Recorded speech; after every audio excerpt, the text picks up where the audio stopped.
Have you ever wondered what it truly means to be emotionally strong?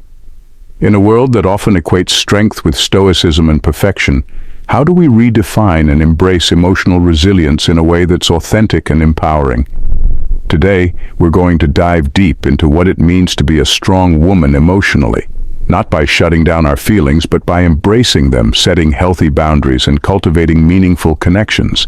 It's about redefining strength, practicing radical self-compassion, and finding power in our vulnerabilities. Let's explore how you can transform your emotional landscape into a source of unwavering strength and resilience. At number 1, develop a personal philosophy. Having a personal philosophy is like having a compass in a chaotic world. It's your set of core values and beliefs that guide your decisions and actions, giving you direction when everything else seems uncertain. It's about knowing what truly matters to you and letting that knowledge shape your life. Think of it as your own internal rulebook. For instance, if kindness is a core value, it influences how you treat others, even on days when you're feeling cranky. If honesty is your thing, you'll strive to be truthful, even when a little white lie would make things easier. It's about consistency, not convenience. A personal philosophy helps you stay grounded when life throws curveballs. When you're clear about what you stand for, you're less likely to be swayed by other people's opinions or societal pressures. You become the author of your story rather than a character drifting along someone else's plot. Imagine you're at a party and everyone is raving about the latest fad diet. If one of your core beliefs is about treating your body with respect, and you've decided that means enjoying a balanced diet without extremes, you won't feel pressured to jump on the bandwagon. You'll sip your cocktail or mocktail and smile, knowing you're doing what's right for you. This clarity can also simplify decision-making. When faced with tough choices, you can ask yourself, does this align with my values? If it doesn't, the decision becomes clearer.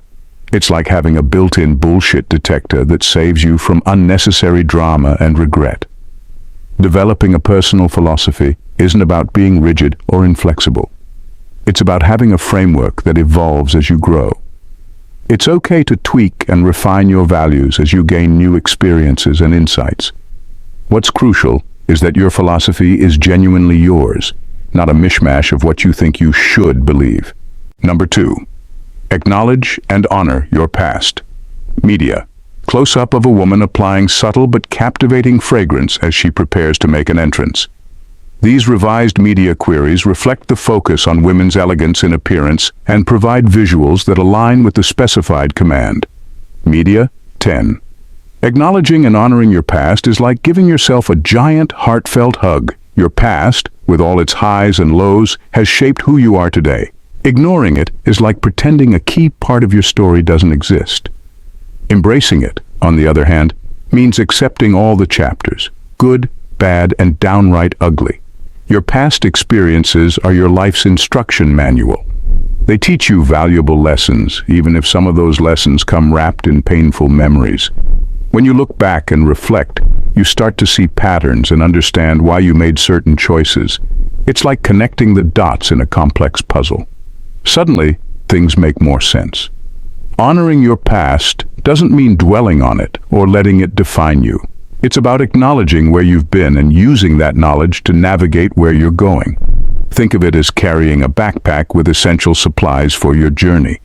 Your experiences, both triumphs and mistakes, are tools you can use to handle what comes next. There's also a lot of power in forgiveness, especially self-forgiveness. If you're holding on to guilt or regret from past actions, it's time to let that go. Beating yourself up for old mistakes is like trying to drive forward while looking in the rearview mirror. You'll miss what's right in front of you. Cut yourself some slack. You did the best you could with what you knew then. And let's not forget the funny moments. Those embarrassing stories and epic fails that make you cringe now will be the tales you laugh about later. Embrace them. They add color to your narrative and make you more relatable. Plus, they're great icebreakers at parties. Remembering your past also means celebrating your victories. Don't gloss over the times you were brave, kind, or achieved something amazing. Those moments deserve to be honored. They're proof of your strength and resilience. It's like keeping a highlight reel of your greatest hits to remind yourself of what you're capable of. Talking about your past with others can be incredibly healing and enlightening. Sharing your story can help you see it from new perspectives and might even inspire someone else. Just make sure you're in a space where you feel safe and supported when you do. In the end, honoring your past is about being at peace with your history. It's accepting that you're a work in progress and that every experience, good or bad, has contributed to your growth. It's like planting a garden where each flower represents a different part of your journey. Some flowers might be a bit wilted, but together they create a beautiful, unique landscape. So give your past a nod of respect. It's brought you to where you are now, and that's a pretty good place to be. At number 3, harness the power of silence and reflection. Taking time for silence and reflection is like hitting the reset button on your brain. We live in a world that's always buzzing. Emails, social media, endless notifications. It's no wonder our minds feel like cluttered attics. Silence gives you a chance to clear out the junk and find some clarity. Think of it as a mental detox. Just a few minutes of quiet can help you sift through your thoughts and focus on what really matters. It's like sorting laundry. Put the whites in one pile, the colors in another, and toss out that sock with the hole in it. Silence helps you organize your mental laundry. Reflection is the other half of this dynamic duo. It's not just sitting there in silence like a statue. It's actively thinking about your life, your decisions, and your goals. It's asking yourself questions like, what's working and what's not, and actually listening to the answers. Reflection is your built-in life coach, but way cheaper and always available. When you reflect, you get to know yourself better. It's like having a deep conversation with an old friend, except that friend is you. You uncover what truly makes you tick, what brings you joy, and what you need to let go of. It's a chance to tune out the noise and tune into your own voice. Humor plays a role here too. When you look back on some of your past decisions, you might find yourself thinking, what was I thinking? Instead of cringing, laugh it off. Everyone has those what was I thinking moments. They're part of the human experience. Reflecting with a sense of humor helps you not take yourself too seriously. Using silence and reflection regularly can help you make better decisions. You're less likely to react impulsively and more likely to act intentionally. It's like having a pause button for life. Before jumping into action, you take a moment to think things through. It's the difference between responding thoughtfully and just reacting. This practice can also help you manage stress. When you take time to reflect, you can identify what's really stressing you out and come up with a plan to handle it. It's like looking at a messy room and deciding which mess to tackle first. Suddenly, it doesn't seem so overwhelming. Incorporating silence and reflection into your routine doesn't have to be a big production. It can be as simple as a quiet cup of coffee in the morning or a few minutes of meditation before bed. The key is consistency. The more you do it, the more benefits you'll see. Number 4, seek depth over breadth in relationships. Prioritizing depth over breadth in relationships is like choosing a few high-quality chocolate truffles over a bag of cheap candy. Sure, having lots of acquaintances can be fun, but it's the deep, meaningful connections that truly nourish your soul. These are the people who really get you, who you can call at 2 a.m. when you're having a crisis, and who will tell you when you have spinach in your teeth. Surface-level relationships are easy to come by, especially in the age of social media where friend and follower are just clicks away. But these connections often lack substance. It's the deeper relationships that require time, effort, and vulnerability. They involve sharing your true self, not just the highlight reel you put on Instagram. Having a few close friends means you can invest more in each relationship. You can give them your time, attention, and energy without spreading yourself too thin. It's about quality, not quantity. Think of it as tending to a few well-loved plants instead of trying to manage a whole garden of wilting ones. With close friends, you can skip the small talk and dive into meaningful conversations. You can discuss your fears, dreams, and everything in between. These friends know your quirks, your history, and still choose to stick around. That level of intimacy is comforting and grounding. Another perk of deep friendships is the support system they offer. When life gets tough, having a few solid people to lean on makes all the difference. These friends will stand by you, cheer you on, and sometimes give you the tough love you need. They're the ones who know your strengths and weaknesses and love you anyway.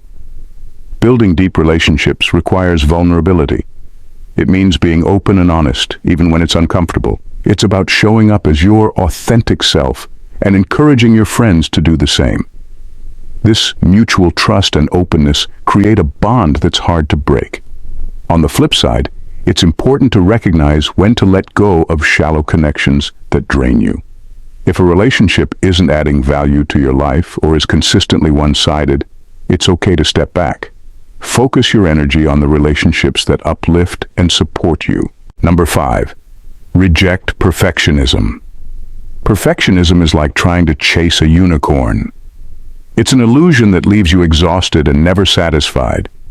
The truth is, striving for perfection is a one-way ticket to Burnout City. You're setting yourself up for constant disappointment because perfection doesn't exist. It's a myth we've been sold. Think about it. No one is perfect. Even the most successful people make mistakes.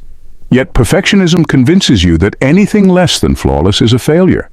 This mindset is a thief, robbing you of joy and pride in your accomplishments. Instead of celebrating what you've done well, you focus on the tiniest flaws and beat yourself up over them.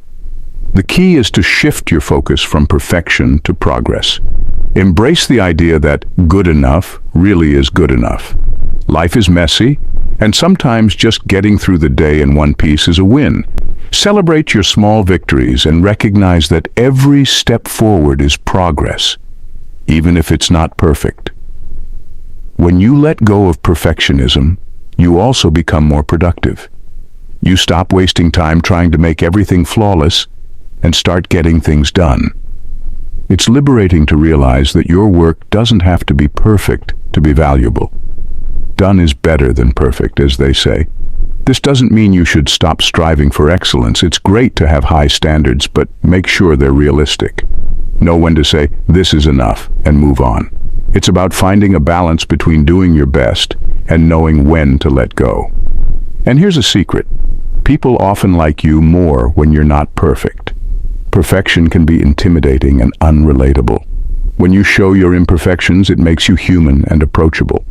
People appreciate authenticity over flawless facades any day. Number 6, practice radical self-compassion. Practicing radical self-compassion means treating yourself like you would your best friend. Think about it. When your best friend messes up, you don't call them an idiot and tell them they're hopeless. You offer support, kindness, and a pep talk. Now imagine doing that for yourself, especially when you're having a rough day. Self-compassion starts with cutting yourself some slack. You're human and humans make mistakes. It's part of the deal. Instead of beating yourself up over every little error, recognize that everyone messes up sometimes. Seriously, even those people who seem like they have it all together have their fair share of blunders. Talking to yourself kindly is a big part of this. The next time you catch yourself thinking, I'm so stupid, pause and reframe it. Say something like, okay, I messed up, but I'll learn from this.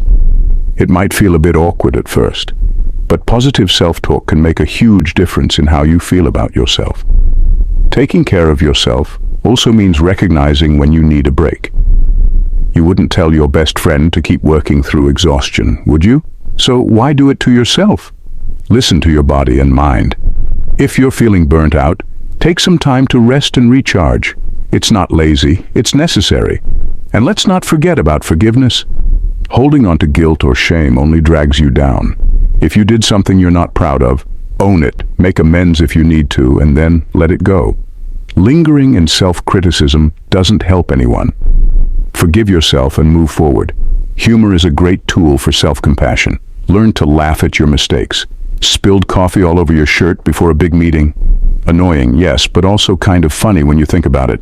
Finding humor in your mishaps can lighten the load and make you more resilient. Celebrate your victories, no matter how small. Did you finally tackle that daunting task? Reward yourself. Took a step toward a personal goal? Give yourself credit. Acknowledging your achievements boosts your self-esteem and motivates you to keep going. Radical self-compassion isn't about letting yourself off the hook for everything. It's about being kind and understanding with yourself while holding yourself accountable in a supportive way. It's recognizing that you're doing your best, even when things don't go perfectly. So the next time you're tempted to be hard on yourself, remember, you deserve the same kindness and compassion you readily offer to others. Treat yourself with the love and care you'd give your best friend. After all, you're stuck with yourself for life, so you might as well make it a pleasant ride. Thank you for watching today's video. Catch you in the next video. Take care and bye for now, Trailblazers.